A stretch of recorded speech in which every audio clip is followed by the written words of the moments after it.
السلام عليكم ورحمة الله وبركاته.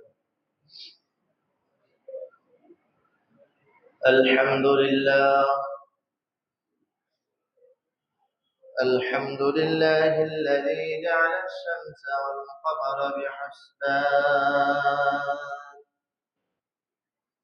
والنجم والشجر يسجدان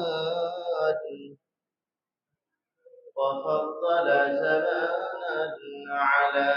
زمان كما فضل مكانا على مكان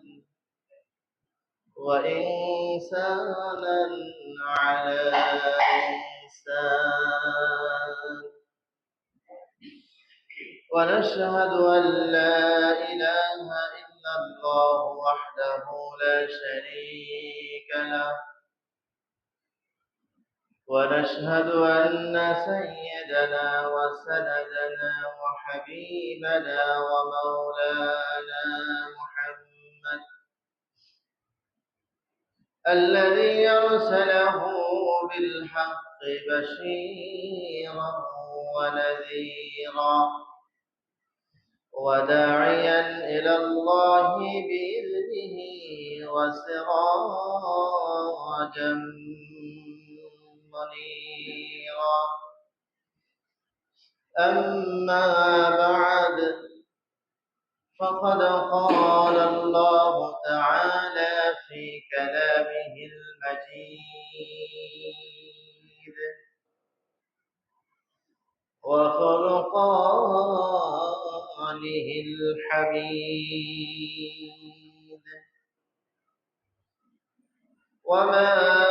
أرسلناك إلا رحمة للعالمين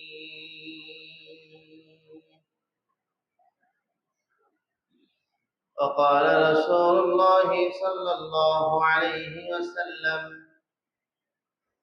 من أحب سنتي فقد أحبني ومن أحبني كان معي في الجنة أو كما قال عليه الصلاة والتسليم